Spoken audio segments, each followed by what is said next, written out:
Kama makamu wa rais amekuwa akikinzana na mwelekeo wa serikali na hata chama, na leo tunaona maamuzi yaliyofikiwa ni haya ya yeye kuamua kujiuzuru. Katika hili tuseme nani mshindi sasa hapa? Je, ni serikali au ni Dr. Emmanuel Nchimbi? Inategemea na wewe umesimama wapi katika kutazama hili. Kwa nini? Kwa sababu ukisoma ibara ya 50 ibara ndogo ya 3 inaeleza kwamba mchakato wa kumwondosha rais katika bunge na hatua zake ndio ambao pia unafuatwa na bunge hilo hilo katika kumwondosha makamu wa rais. Okay. Hatua hii inakuja wakati bunge linaelekea kuanza vikao vyake vya awamu mpya baada ya kusitisha vikao hivyo Kesho. Sasa kesho. Na bila shaka wanao connect dots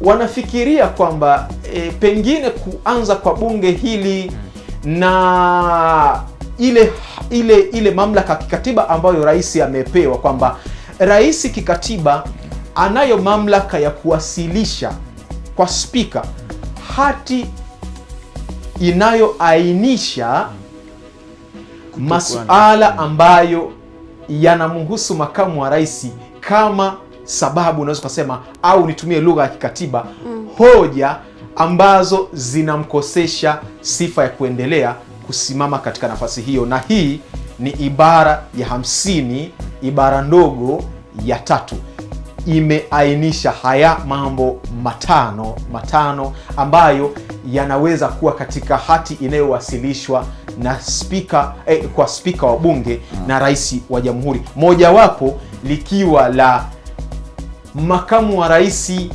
kuwa na matendo ambayo yanaonekana kukinzana, unaweza kusema, na msimamo au maslahi ya serikali. Sasa wale wanao connect dots pengine wanaweza kawa wanasukumwa na jambo hili linalozungumzwa katika ibara hii ya 50 ibara ndogo ya 3, kwamba kwa yale ambayo makamu wa rais amekuwa akizungumza na yanaonekana hata kukosolewa na baadhi ya wandani katika Chama cha Mapinduzi, lakini pia hata baadhi ya viongozi waandamizi katika serikali kwa lugha isiyo ya moja kwa moja, pengine yanaweza kawa yana sura hii ya kuonekana kwamba hakusimama katika mstari wa kutetea maslahi lakini pia hadhi ya serikali katika kipindi hiki cha kuelekea yeye kuchukua hatua hii. Pengine nadhani ndiyo inaweza ikawa mantiki nyuma ya hawa wanaounganisha hizi nukta au dotsi na kufanya ionekana kwamba